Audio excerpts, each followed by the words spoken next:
माझ्यासोबत खासदार बजरंग सोनवणे आहेत बोलण्यासाठी. बाप्पा, बैठकीसाठी आलेले होतात, काय चर्चा झाली? आज अमितभाई शाह यांच्या अध्यक्षतेखाली जी बैठक झाली, या बैठकीमध्ये कांद्याचा विषय आणि साखरेचा विषय खूप सेन्सिटिव्ह होता. त्या विषयाची संदर्भात चर्चा झाली.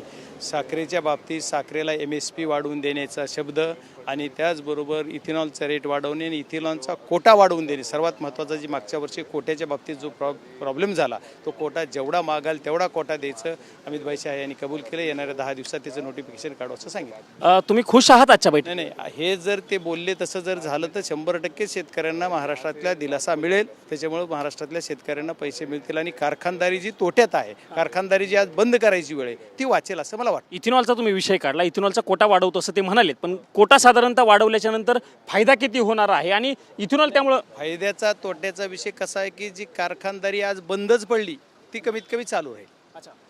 कांद्याच्या अनुषंगाने पण काही कांद्याच्या अनुषंगाने खूप मोठी चर्चा झाली. कांद्याच्या अनुषंगाने काय तर काल त्यांनी 15 रुपये काहीतरी पैशाने भाव द्यायचा असं डिक्लेअर केलं आणि एक्सपोर्टला बंदी राहणार नाही असं सांगितलं आहे.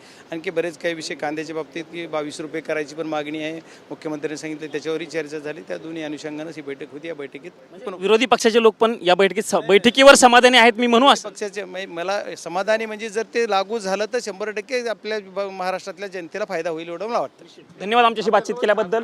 हे खासदार बजरंग सोनवणे होते आणि त्यांनी TV9 मराठीशी बोलताना स्पष्ट केलेलं आहे की दिलेली आश्वासनं जर पूर्ण झाली तर त्याचा फायदा महाराष्ट्रातील जनतेला नक्की होईल. अशा पद्धतीची भूमिका TV9 मराठीशी बोलताना बजरंग सोनवणे यांनी मांडल्याचं आपल्याला बघायला मिळालेलं आहे. कॅमेरामन विनोद कुमार समी, प्रमोद जगताप, TV9 मराठी, नवी दिल्ली.